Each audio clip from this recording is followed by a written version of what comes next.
Ahmed Alito has been living in this camp for displaced people in the northern Syrian city of Azaz for 6 years. Like many others here, he was forced from his home in Tel Rifat, less than 20 kilometers south, when the YPG seized control of the city from the opposition. With the Turkish government saying it intends to launch a ground offensive against the Syrian Kurdish group, Ahmed hopes he'll soon be able to return home safely. Life is difficult here. On farmlands we live in tents. We soak in the winter and burn in the summer. We are ready to reclaim our stolen lands and homes, the lands where we spent our childhood. Zaliha, Ahmed's mother, wants to return to Tel Rifat. It's a possible target for a Turkish military operation after Ankara blamed the YPG for a bomb attack in Istanbul earlier this month. She says leaving was not her choice. At home you live like a king, but here it's tense. It's not a life anymore. Even if our houses are destroyed, we can still build tents over the rubble. Just let us get back. Turkey says the YPG is the Syrian branch of the Kurdistan Workers' Party, or PKK, and it doesn't want what it considers threats along its borders with Iraq and Syria. But the YPG is also supported by the United States, which focuses on the Kurdish group's opposition to ISIL. Any Turkish incursion into northern Syria risks making relations between the two NATO allies more difficult than they already are. The commander of the Syrian Democratic Forces, Mazlum Abdi, says a Turkish offensive could also target Manbij and Ain al-Arab and has threatened to reply with attacks along Turkey's borders. Thousands of Syrians living across the border are facing a difficult choice.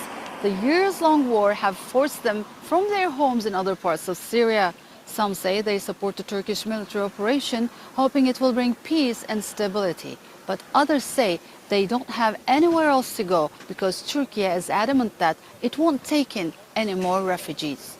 Sinem Köseoğlu, Al Jazeera, Kilis, Southeastern Turkey. Latest news out of Syria. Headliner: U.S. official urges de-escalation as Turkey strikes Syria. The U.S. official in Syria on Friday called for an immediate de-escalation following days of deadly airstrikes and shelling along the Syria-Turkey border, saying the actions destabilize the region and undermine the fight against the Islamic State group. Turkey this week launched a wave of airstrikes on suspected Kurdish rebels hiding in neighboring Syria and Iraq in retaliation for a deadly November 13 bombing in Istanbul that Akran blames on the Kurdish groups. The groups have denied involvement in the bombing and say that the Turkish strikes have killed civilians and threatened the anti-Islamic fight. The British-based Syrian Observatory for Human Rights and Opposition War Monitor said that 67 civilians, gunmen, and soldiers have been killed in Turkish attacks in northern Syria since the airstrikes began.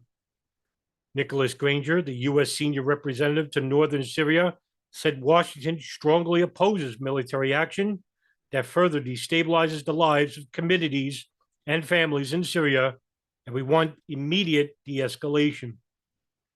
The developments are unacceptably dangerous, and we are deeply concerned, said Granger, who is currently in Syria, and added that the strikes also endanger U.S. military personnel there. Turkish President Recep Tayyip Erdogan threatened a new land invasion of northern Syria, targeting Kurdish groups. On Friday, he said Turkey would continue its struggle against all kinds of terror inside and outside our borders. Turkey and the United States both consider the outlawed Kurdistan Workers' Party, or the PKK, a terror group for the decades-long insurgency and attacks the group have staged within Turkey's borders. But they disagree on the status of the main Kurdish militias in Syria, the People's Protection Units, or YPG. The Syrian Kurdish group have been a key U.S. ally in the fight against the Islamic State. Turkey has carried out 3 major incursions into northern Syria since 2016, and its forces still control part of the country.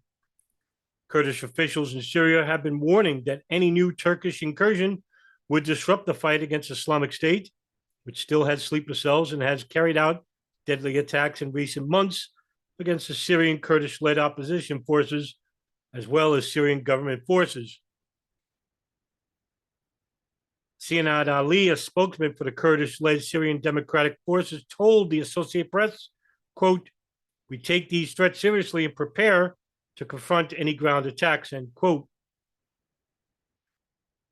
According to an article by Martin Chulov at The Guardian, how the airstrikes by Israel, Turkey, and Russia denote a new era in the Syrian war, with Turkey, Israel, and Russia having launched air raids in recent days, reaffirming that a decade-long war remains a rumbling conflict with the potential to escalate on at least three fronts. But even as attention focuses on the escalating conflict in Ukraine, the unfinished business of the Syrian war casts a growing pall across the rest of the incendiary region. Turkish airstrikes followed on Sunday, targeting Kurdish positions in Syria's northeast before bellicose warnings by Turkey's President Erdogan of another ground push into Turkish centers into his government has earmarked as new homes for up to 1 million Arab refugees who non-governmental organizations fear face imminent exile.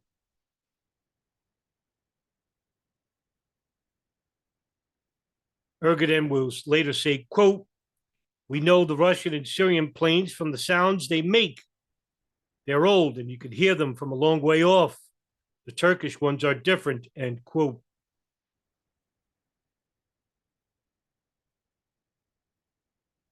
In northeast Syria, known locally as Rojava, Merva Simonind, the spokesman of the mainly Kurdish YPG militia, said, "The Turks have bombed a lot of places in northeast Syria by drones and by aircraft. Their excuse is the bombing in Istanbul.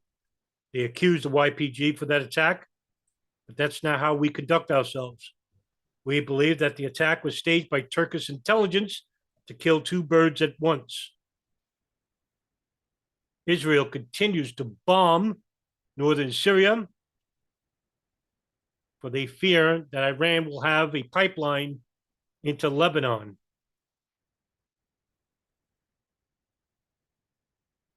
And that's the latest news. And now my thoughts. Seems that Turkey and Israel, along with the United States, all have vested different interests in the country of Syria, in which the war is now upon us for 11 years. The Israel's opposition to the Iranian presence in Syria comes from a decades-long antagonistic approach to the Persians and to the Shia minority. In 2017, the Israeli government opposed a ceasefire agreement as it claimed that the security interests were not reflected in the draft ceasefire agreement on July 9th of 2017 that was brokered by then U.S. President Donald Trump and Russian President Vladimir Putin. Now, of course, the Israeli government's main concern with regards to the ceasefire agreement of 2017 was that it believed that Iranian influence in the region would increase. And of course, Israeli Prime Minister Benjamin Netanyahu, who met with Putin in August of 2017 to share Israel's concerns on the ceasefire agreement, in which the Russian government and Putin told its Israeli counterpart that it will deter Iran or Hezbollah, the political military group based in Lebanon, from opening a new front with Israel.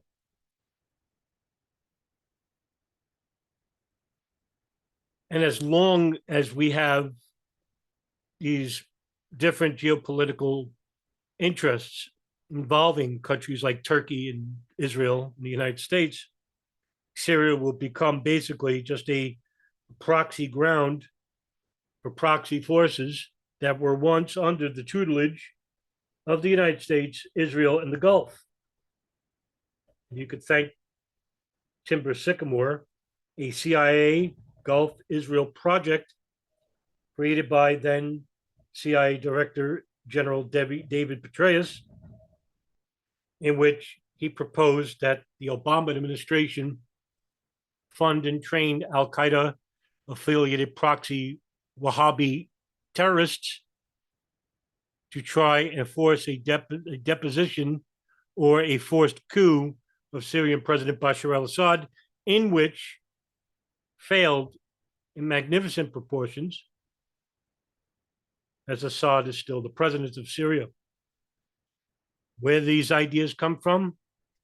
They come from governments that have their own nefarious political interests in the region, countries, like I said, the United States, Israel, Saudi Arabia, Qatar, Turkey, Russia, God knows who else is involved at this level. And as long as these wars will continue, the United States citizenry will continue to be fed disinformation by the legacy media, who are just mainly voices for the Pentagon and State Department interests. And as long as we pay attention to the things that don't really matter, the lives of millions of people in countries like Syria, Ukraine, Iran, Iraq, Afghanistan, Libya, Pakistan will continue to be affected. And as long as war hawks continue their bellicose and egregious declarations for war in countries like Ukraine and Eastern Europe and China and North Korea and Iran, we will always be under the threat of continuous war by megalomaniacs and sociopaths. It's high time we, the public, start paying attention to the real issues that affect us all.